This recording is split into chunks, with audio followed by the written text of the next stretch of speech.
Captain Jake Morrison stood on the bridge of the UES Pathfinder, watching the stars drift by through the large viewing window. 3 years had passed since humanity joined the Galactic Council, and Jake still felt amazed by how far they had come. His ship was exploring the Kepler sector, a peaceful region of space filled with friendly alien races. "Captain, we're getting some interesting readings from that planet ahead," said Dr. Lisa Kane, the ship's scientist. She was studying her screen with bright eyes. Lisa loved discovering new things, and her excitement always made the crew smile. Jake walked over to look at her data. The planet was beautiful, with blue oceans and green continents that reminded him of Earth. "What kind of readings, Lisa?" "It looks perfect for human life. Clean air, fresh water, and the right temperature. But there's something else." Lisa pointed to strange patterns on her screen. "I'm seeing ruins. Old buildings, but the planet seems empty now. Commander Ryan Clark, the ship's military officer, joined them. Could be dangerous. We should be careful." Engineer Amy Rodriguez looked up from her station. "The ship's systems are all good, Captain. We can land safely if you want to take a closer look." Jake thought for a moment. The Galactic Council had rules about discovering new planets. They had to report everything and get permission before humans could live there, but looking around wouldn't hurt anyone. "Okay, we'll take a quick look. Amy, prepare the shuttle. Lisa, bring your equipment. Ryan, you're with us." As they flew down to the planet's surface, Jake remembered how different things were just 3 years ago. Back then, humans didn't even know aliens existed. Then first contact happened and everything changed. The Galactic Council welcomed Earth with open arms. They said humans were natural diplomats, good at solving problems between different races. The shuttle landed near some old stone buildings. They were covered with strange symbols and looked very ancient. Lisa immediately started taking pictures and readings with her tools. "These buildings are at least 10,000 years old," she said, running her hands over the carved stones. "Maybe much older. But where did the people go?" Ryan kept watch while they explored. The ruins were beautiful but sad. Whoever built them had great skill and knowledge. Gardens had once grown here, and there were places where families might have lived and played. "Captain," Amy called from near a tall tower, "I found something interesting. This metal doesn't match anything in our databases. It's like nothing I've ever seen." Jake examined the strange metal plates covering parts of the tower. They felt warm to the touch and seemed to glow slightly in the sunlight. "Lisa, can you figure out what this is?" "I'll need more time, but this is definitely not from any known civilization. The Council should know about this." Lisa was already packing samples in special containers. Back on the ship, Jake sat in his quarters thinking about their discovery. Outside his window, the empty planet slowly turned. Someone had lived there once, built those amazing buildings, and then vanished. What happened to them? His computer chimed with an incoming message. It was from Ambassador Helen Carter on Council Station Nexus Prime, the huge space station where all the alien governments met. "Hello, Jake. How's the exploration going?" Helen appeared on his screen, smiling but looking tired. Being Earth's representative to 47 different alien species was hard work. "We found something interesting, Helen. An empty planet with ancient ruins. We're calling it New Eden. The preliminary scans look good for human settlement." Helen's face became serious.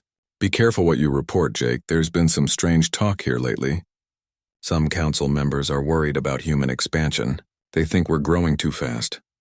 "Growing too fast? We only have a few colonies outside the solar system."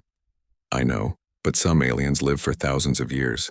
To them, what we've done in 3 years seems incredibly fast. The Corvin Empire especially seems concerned." Jake knew about the Corvins. They were a military race that had been fighting wars for centuries. Their representative, War Commander Thane Vex, never seemed to like humans very much. "What kind of concerns?" "They say humans are unpredictable. That we change too quickly and might become dangerous." It's nonsense, of course, but it's making some council sessions difficult. After ending the call, Jake felt worried. The Galactic Council was supposed to be a peaceful organization where all species worked together. Earth had followed every rule, helped solve conflicts between other races, and shared their technology freely. Why would anyone see them as a threat? Dr. Kane knocked on his door. "Captain, you need to see what I found in those samples." In the lab, Lisa showed him her analysis. "This metal contains elements that shouldn't exist. The atomic structure is completely unknown. Whoever made this had technology far beyond anything in the galaxy today. Could the Council identify it? Maybe, but Jake, there's something else. I found traces of energy in the metal. It's like it's waiting for something to activate it. Before Jake could ask more questions, the ship's alarm sounded. Amy's voice came over the speakers. Captain to the bridge. We have incoming ships. On the bridge, Ryan was studying the sensor readings. 12 ships just dropped out of faster-than-light travel. They're not responding to our signals. Jake looked at the tactical display. The ships were large and unfamiliar. Any identification? None. But their weapons are powered up. Suddenly, the communication system crackled to life. A cold voice filled the bridge. Human vessel, you are in violation of Council Space Management Protocol 7. Prepare to be boarded. This is Captain Morrison of the UES Pathfinder. We're on an authorized exploration mission. What protocol are we violating? Unauthorized investigation of restricted space. All human personnel will be detained pending Council review. Jake felt his heart racing. Restricted space? This sector was assigned to us for exploration 3 months ago. There was no answer. The alien ships moved closer, surrounding the Pathfinder. Jake realized they were trapped. Something was very wrong, but he didn't understand what. Amy, can we break free? Not against 12 ships, Captain. They've got us outnumbered and outgunned. Jake looked at his crew. These people trusted him to keep them safe, but he had no idea what was happening. The peaceful exploration mission had suddenly become something dangerous. On the main screen, he could see New Eden turning slowly below them. The ancient ruins held their secrets, and now it seemed like those secrets might be more important than anyone had realized. The alien ships waited in silence, like predators surrounding their prey. Ambassador Helen Carter sat in her office on Council Station Nexus Prime, staring at the reports on her desk. Something was wrong. Very wrong. Her assistant, Ben Taylor, had been gathering information for weeks, and what he found made her stomach turn. Tell me again what you discovered, Helen said, as Ben entered her office. Ben looked nervous. He was young but smart and had a talent for finding information that others wanted to keep hidden. The Council has been holding secret meetings. Only the 3 major powers, the Zephyrians, the Corvan Empire, and the Merchant Guild. They've been discussing something called the human problem. The human problem? Helen felt anger rising in her chest. What kind of problem? They think humanity is expanding too fast, growing too strong. War Commander Vex has been pushing the idea that humans are dangerous because they adapt so quickly. He says in 100 years we might challenge their power. Helen stood up and walked to her window. Outside, she could see ships from dozens of different species docked at the station. For 3 years, humans had worked hard to build friendships with all of them. They had helped solve trade disputes, negotiated peace treaties, and shared Earth's art and culture freely. That's crazy, Ben. We've done everything the Council asked. We've been model citizens. I know, but there's more. I found records of Council actions from thousands of years ago. Species that grew too advanced or too powerful. They all mysteriously disappeared or were destroyed in accidents. Helen felt cold fear creeping up her spine. Show me. Ben activated a holographic display. Ancient Council records appeared, showing a long list of extinct civilizations. The ancients were the most recent, about 50,000 years ago. The records say they developed dangerous technology and had to be stopped. Stopped how? Planetary bombardment. The Council fleet destroyed every world they had settled. Not a single ancient survived. Helen sat down heavily in her chair. And now they think humans might become like the ancients. It gets worse. I intercepted a communication from War Commander Vex to his fleet. They're moving ships toward the Kepler sector. That's where Jake Morrison is exploring. Ben nodded grimly. Vex's message mentioned something about a demonstration, a way to show the galaxy what happens to species that grow too ambitious. Helen immediately tried to contact the Pathfinder, but her communications were blocked. The Council's computer system wouldn't let her send any messages to human ships. They're jamming us, she realized. Ben, we need to warn Earth immediately. Meanwhile, on New Eden, Dr. Lisa Kane was making an incredible discovery. Deep inside the ancient ruins, she had found a hidden chamber filled with strange technology. The walls were covered with symbols that seemed familiar, though she couldn't explain why. Amy, look at this, Lisa called to Engineer Rodriguez. They had taken shelter in the ruins when alien ships appeared in orbit. Captain Morrison had ordered them to hide while he tried to negotiate. Amy studied the symbols on the walls. These look almost like mathematical equations, but more complex than anything I've seen. Lisa placed her hand on one of the metal panels, and suddenly the entire room came to life. Lights appeared, and holographic displays showed star maps, technical diagrams, and what looked like historical records. "It's responding to human touch," Lisa whispered in amazement. "How is that possible?" The holographic displays showed images of the people who had built these ruins. They looked remarkably similar to humans, though taller, and with slightly different features. As Lisa watched, the story of their civilization unfolded. "They called themselves the Ancients," Lisa said, reading the translated text that appeared. "They were explorers and scientists just like us. They spread across the galaxy, building cities and sharing knowledge." "What happened to them?" Amy asked. The hologram showed the answer. Ships attacking from space, cities burning, an entire civilization wiped out by the early Galactic Council because they had become too advanced, too independent. "The Council killed them all," Lisa said, her voice shaking. "They committed genocide because they were afraid of what the Ancients might become." Amy looked at the genetic data the hologram was displaying. "Lisa, look at this. The genetic patterns. They're almost identical to human DNA. We're related to them," Lisa realized. "Humans are descendants of the Ancients. That's why the technology responds to us. That's why we adapt so quickly to alien situations." Above them, in orbit, Captain Morrison was receiving an ultimatum from the alien fleet. The commander, a Corvin officer named Captain Zek, spoke with cold authority. "Human vessel, you have exactly 1 hour to evacuate the planet. This world contains dangerous technology that must be destroyed." "What dangerous technology?" Morrison demanded. "We've found nothing but ancient ruins. Do not question Council authority, human. Your species has already shown it cannot be trusted with advanced knowledge. Evacuate now or be destroyed with the planet." Morrison felt his blood turn to ice. They weren't just trying to remove his crew. They were planning to destroy New Eden entirely, along with Lisa and Amy, who were still on the surface. "Ryan, can we contact Earth?" Commander Clark shook his head. "All communication channels are jammed. We're on our own." Morrison looked at his tactical display. 12 alien ships surrounded them, each one larger and more powerful than the Pathfinder. But he couldn't abandon his people on the surface. Amy's voice crackled over the radio from the planet. "Captain, you need to see what we found. The Ancients, they were like us. The Council destroyed them because they were afraid. And Captain, there are weapons down here. Technology that could help us fight back." "Negative, Amy. Too dangerous." "We're coming to get you." "Sir, with respect, there isn't time." "These ships are powering up orbital bombardment weapons. They're going to glass the entire planet in 30 minutes. Morrison realized he had to make an impossible choice. Try to save his crew and let the aliens destroy incredible technology and historical evidence, or risk everything to preserve what the Ancients had left behind. "Lisa, Amy, get to the deepest part of the ruins you can find. Try to survive what's coming. Ryan, prepare for emergency acceleration. We're going to break through their blockade. Sir, we'll never make it past 12 ships. Maybe not, but we have to try. Earth needs to know what's happening here. They need to know the Council has been lying to us from the beginning." As the Pathfinder's engines powered up, Morrison sent one final message toward Earth, hoping it would somehow get through the jamming. "This is Captain Morrison. The Council is not what we thought. They're planning to destroy us like they destroyed the Ancients. The peaceful galaxy we believed in is a lie.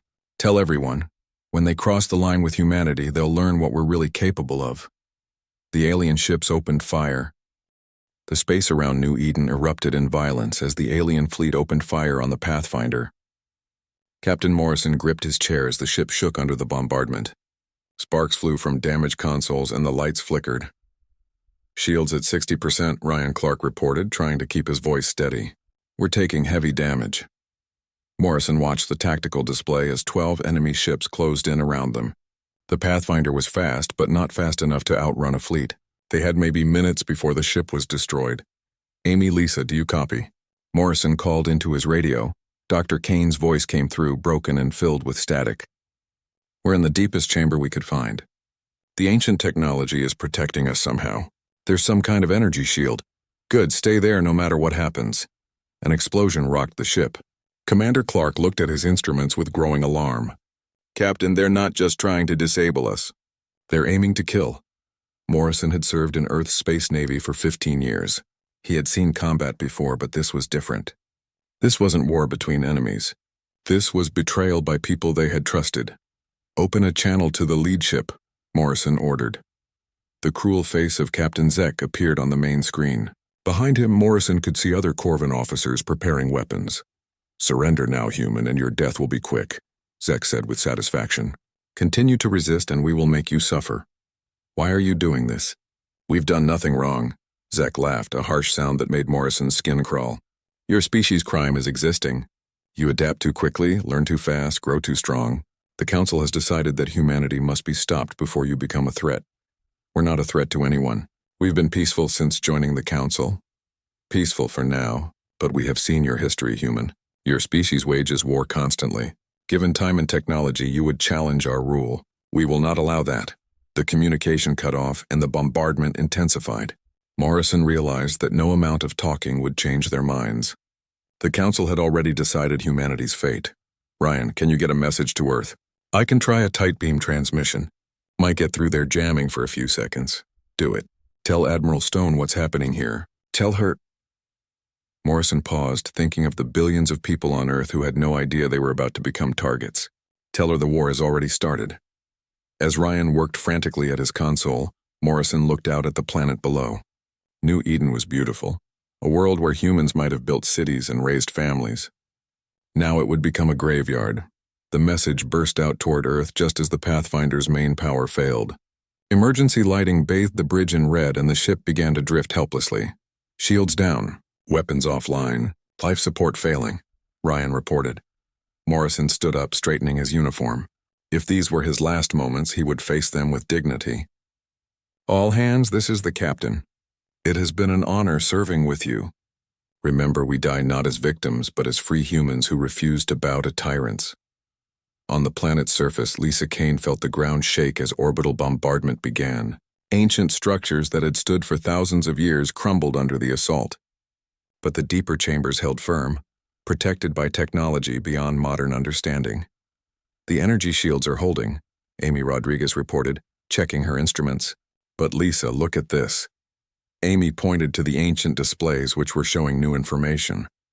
Technical specifications for weapons, ships, and defensive systems. The technology was incredibly advanced, centuries beyond anything in the current galaxy. "They're showing us how to fight back," Lisa realized. "The ancients left instructions for their descendants. Can we use it?" "Not from here. But if this information could reach Earth..." Lisa began uploading everything to her portable storage device.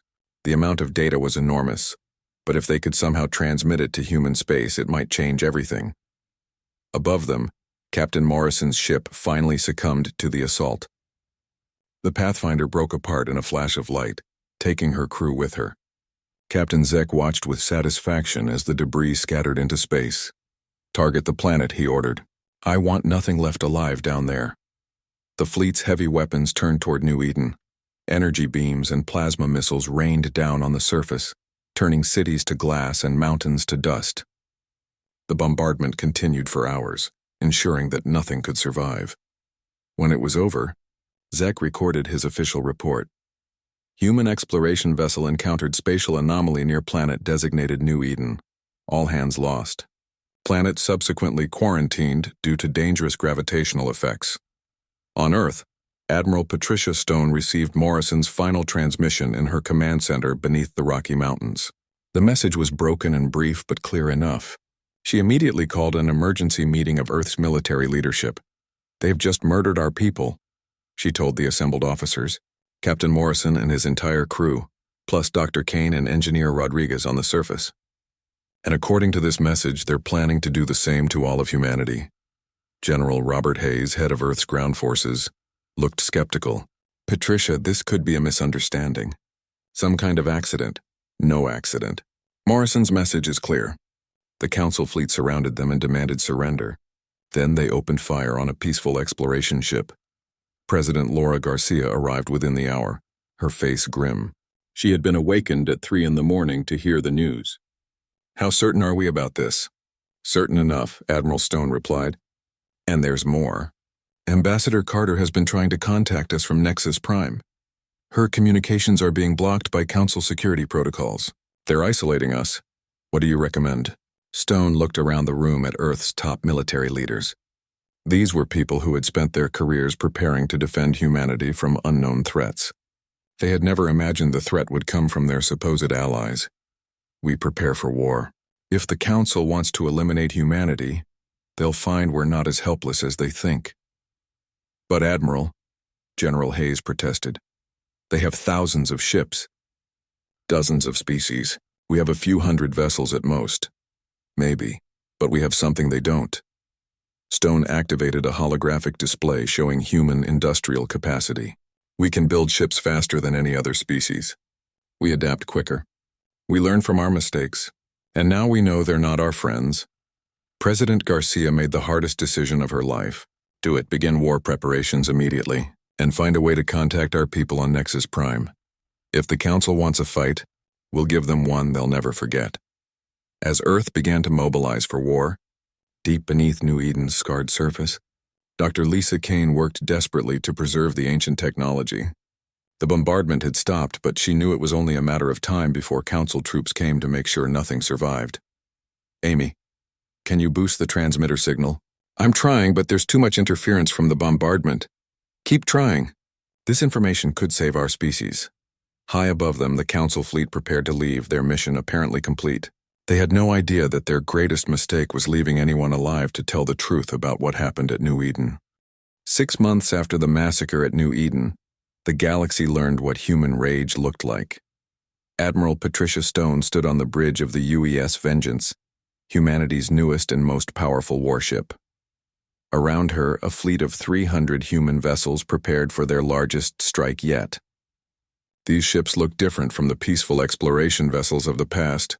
They were built for one purpose: war. Admiral, all ships report ready, announced Captain Sarah Blake, Stone's tactical commander. Blake had volunteered for the most dangerous mission since learning of her brother's death aboard the Pathfinder. Her hatred for the Council burned cold and focused. Target acquired, reported the sensor operator. Sigma Station, Corvin Military Headquarters, exactly as intelligence predicted. Stone studied the massive space station on her main screen. Sigma Station was home to 50,000 Corvin military personnel and served as the command center for their entire fleet. Taking it would send a message across the galaxy. Humanity was no longer a victim. Remember, Stone addressed her fleet, we're not here for conquest. We're here for justice. Military targets only. Any Corvin who surrenders will be treated according to the laws of war. Dr. Tony Martinez, humanity's chief engineer, had worked miracles in the past 6 months. Using the ancient technology that Dr. Kane had transmitted from New Eden before going silent, he had revolutionized human military capabilities. Their ships could now phase through enemy shields, their weapons could cut through any known armor, and their engines were faster than anything in the galaxy. Initiating phase jump, Blake announced. All ships engage targets at will. The human fleet simply appeared inside Sigma Station's defensive perimeter. One moment the Corvins were patrolling empty space. The next, they were surrounded by enemy warships. The ancient technology made traditional defenses useless. This is Admiral Stone of the Earth Defense Force. Her voice echoed through every Corvin ship and station.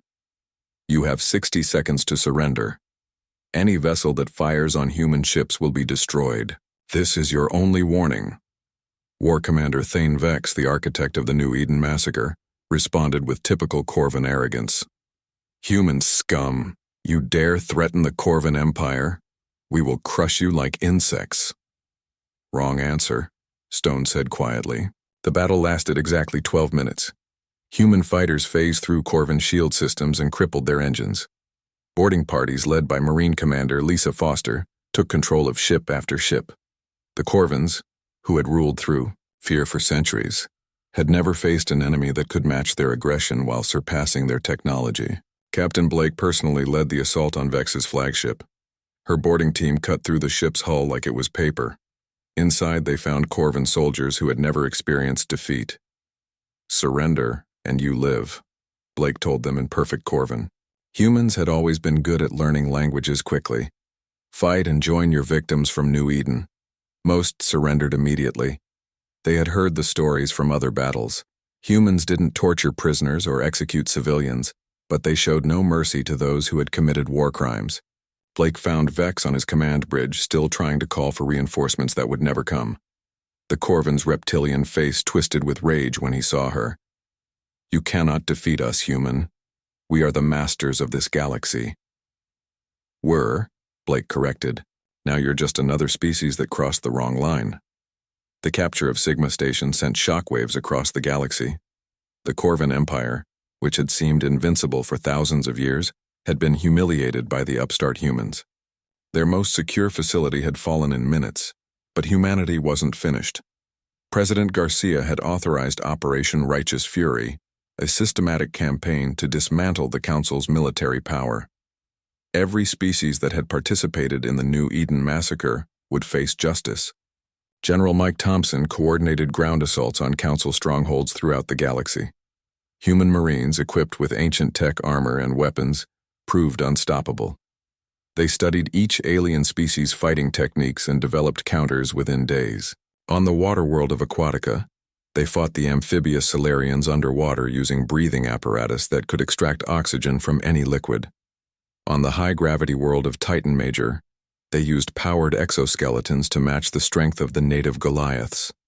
On the frozen moon of Icehaven, they survived temperatures that would kill most aliens. Adapt and overcome became the human battle cry. It was what they had always done best, but now they did it faster and more efficiently than ever before. Commander Lisa Foster led the most daring mission of all. Intelligence reports indicated that Council leaders were hiding ancient technology on a secret research station. Foster's team would infiltrate the station and recover the stolen artifacts. "Remember," Foster told her squad as they approached the hidden base, "the Council has been lying about the ancients for 50,000 years. They've been using their technology while telling everyone it was destroyed." The research station was protected by the best defenses the Council could build: energy shields, automated weapons, and elite guards from a dozen species. It should have been impregnable. Foster's team phased through the outer hull and began working their way toward the central laboratory. They moved like ghosts, their ancient tech equipment making them nearly invisible. When they encountered guards, the fights were brief and decisive. In the laboratory, Foster found horrors that made her sick. The Council had been experimenting on captured humans, trying to understand why they could use ancient technology. Dozens of Earth citizens who had disappeared over the years were here, subjected to cruel tests. "Get them out of here," Foster ordered her medic. "All of them. No one gets left behind." As her team evacuated the prisoners, Foster accessed the research computers. What she found there would change everything. The Council hadn't just killed the ancients. They had been systematically eliminating every species that showed signs of advancing too quickly. Humans weren't the first to be targeted for genocide. They were just the latest in a long line of civilizations that had been destroyed for the crime of having potential. "Sarah, you need to see this," Foster radioed to Captain Blake. "I'm transmitting the data now. The Council has been committing genocide for millennia. We're not just fighting for humanity. We're fighting for every species they've murdered." Blake received the transmission aboard her ship as the human fleet prepared for its next target. The evidence was overwhelming. List after list of extinct civilizations, all destroyed by Council action when they became too advanced or too independent. "Admiral Stone," Blake reported, "we're not the victims here, we're the survivors, and it's time to make sure this never happens again." President Garcia addressed the galaxy from Earth, broadcasting on every communication channel. Human hackers had infiltrated the Council's networks, ensuring her message reached every inhabited world. "People of the galaxy," she began, "you have been lied to for thousands of years. The Galactic Council is not a force for peace. It is a tool of oppression designed to keep certain species in power while eliminating any potential rivals." She displayed the evidence Foster had recovered: species after species, wiped out by Council forces, planets sterilized, populations murdered, histories erased. Humanity was next on their list. But we survived their first attempt. Now we fight not just for ourselves, but for all the civilizations they have destroyed. We fight so that no species will ever again face genocide for the crime of dreaming of a better future. The message ended with a promise. The old council is finished. In its place, we will build something better. A true alliance of free peoples, where strength comes from diversity, not domination. Across the galaxy, species began to rebel against council authority. The Velkari, peaceful scholars who had long suspected the truth, declared independence. The artistic Thymerians joined them, followed by dozens of smaller civilizations. The galaxy was at war, but for the first time in 50,000 years it was a war for freedom instead of conquest. The final battle began at Nexus Prime, the massive space station that had served as the Galactic Council's capital for 10,000 years. Admiral Stone's fleet of 500 human warships surrounded the structure, while President Garcia prepared to make one last offer of peace. Council leaders, Garcia's voice echoed through the station's corridors. This is your final chance. Surrender the war criminals responsible for the New Eden massacre, disband the corrupt council, and allow free species to govern themselves, or face the consequences. Inside Nexus Prime, the remaining council leaders huddled in their secure command center.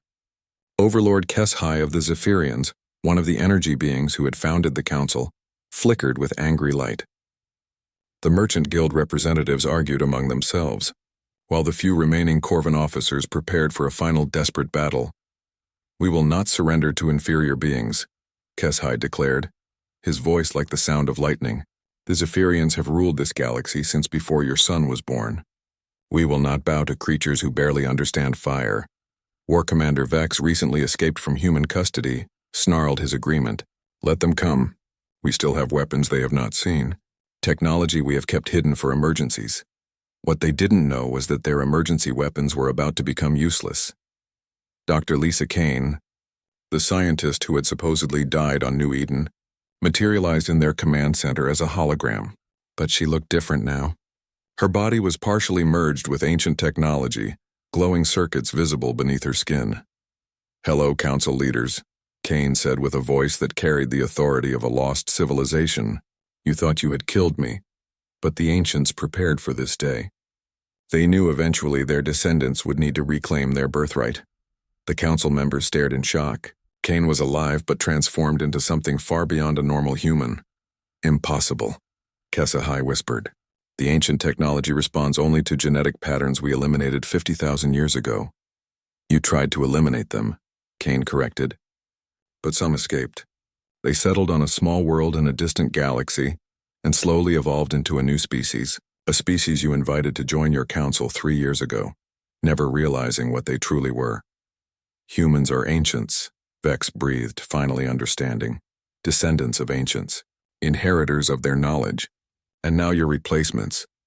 Kane's image solidified as ancient technology throughout the station responded to her presence. You had your chance to live in peace with us. You chose genocide instead. The station's defensive systems turned against the council forces. Weapons designed to protect Nexus Prime now targeted council ships. In minutes, their last military advantage was gone. Captain Sarah Blake led the boarding assault with grim determination. Her Marines moved through the station's corridors like avenging angels, their ancient tech equipment making them unstoppable. They had come not for conquest, but for justice. All council personnel, lay down your weapons, Blake announced as her forces secured each section. Military members who participated in war crimes will be tried according to galactic law. Others will be repatriated to their home worlds. The fighting was brief but intense. Some Corvan soldiers chose death over surrender, preferring to fall in battle than face trial for their crimes. But most council forces, seeing the futility of resistance, gave up peacefully. Blake found War Commander Vex barricaded in the military command center with his few remaining loyalists. The Corvan glared at her with pure hatred. You think you have won, human. Other species will never accept your rule. They will rise against you as we did against the ancients. We're not here to rule anyone, Blake replied calmly. We're here to end the system that made you think genocide was acceptable. Then you are fools. Without strong leadership, the galaxy will fall into chaos. Blake studied the alien who had orchestrated the murder of her brother and thousands of other humans. Maybe. But we'd rather have chaos than tyranny. At least chaos gives everyone a chance to be free. She took Vex into custody personally, ensuring he would face trial for his crimes. The war commander, who had seemed so powerful and threatening now, looked small and pathetic. Just another bully whose victims had finally fought back. In the council chambers, President Garcia stood where alien leaders had once decided the fate of entire civilizations. Representative Helen Carter, humanity's former ambassador, joined her along with delegates from the rebelling species. The old council is dissolved, Garcia announced to the assembled representatives. In its place, we establish the Free Species Alliance. Every member will have equal voice. No species will have power over another, and never again will genocide be used as a tool of policy. Dr. Kane appeared one final time, her transformed state making even the alien delegates whisper in awe. I will serve as guardian of ancient knowledge, she said. No species, including humanity, will be allowed to use this technology for conquest or oppression. The mistakes of the past will not be repeated. The trials of council war criminals lasted 6 months. War Commander Vex and dozens of other military leaders were found guilty of crimes against sentient beings. Their sentences were imprisonment rather than execution, showing that humanity believed in justice rather than revenge. Overlord Keshai and the other Zephyrian leaders were stripped of their ancient privileges and exiled to a distant star system. They would live, but they would never again hold power over other species. Many alien populations reacted with joy to their liberation. The Velkari established academies of learning throughout their space. The Timerians created art celebrating freedom and diversity. Dozens of smaller species began exploring their own regions of space without fear of council interference. Not everyone was happy with the changes. Some species had benefited from the old system and resented humanity's victory. There were scattered conflicts and attempted rebellions. But the new alliance was strong enough to maintain peace while respecting everyone's right to self-determination. A year after the fall of Nexus Prime, Captain Alex Turner stood on the bridge of the UES Morrison, named after the brave captain who had died at New Eden. His ship was part of a new exploration fleet, but their mission was different from the old days. Instead of claiming territory for human expansion, they were making contact with species beyond the former council space. They offered friendship, trade, and protection to any civilization that wanted it, but demanded nothing in return. Captain, we're receiving a signal from an unknown species, reported his communication officer. They're asking if we're from the alliance they've heard about. Turner smiled. Word of humanity's victory had spread far beyond the old council borders. Tell them we come in peace. Ask if they'd like to meet some new friends. On New Eden, now restored and turned into a memorial, Admiral Stone stood before a monument listing the names of everyone who had died in the war. Captain Morrison's name was carved at the top, followed by thousands of others who had given their lives for freedom. The planet itself had become a symbol of hope. The ancient ruins were preserved exactly as Dr. Kane had found them, while new cities rose nearby where humans and aliens worked together as equals. At the memorial's dedication, Stone spoke to representatives from across the galaxy. They thought our diversity was weakness. They thought our emotions were flaws. They learned that when you cross the line with humanity, you face not just our rage, but our unbreakable will to defend what is right. The final entry in the memorial's guestbook was written by a young Velkari student. Thank you for showing us that strength is not about dominating others, but about protecting those who cannot protect themselves. Thank you for proving that even the smallest species can change the galaxy if they refuse to give up hope. Humanity had not sought to become galactic leaders. They had simply refused to be victims. In saving themselves, they had saved countless other species from the same fate. The galaxy was free, and it would remain free as long as there were those willing to stand against tyranny, no matter how powerful it seemed. Years later, children of a dozen species would learn about the day when humanity's rage erupted across the stars. They would understand that sometimes anger, directed at injustice, can become the force that creates a better world. The council had crossed the line. They had learned too late that humans, when pushed too far, don't just push back. They tear down the entire system and build something better in its place.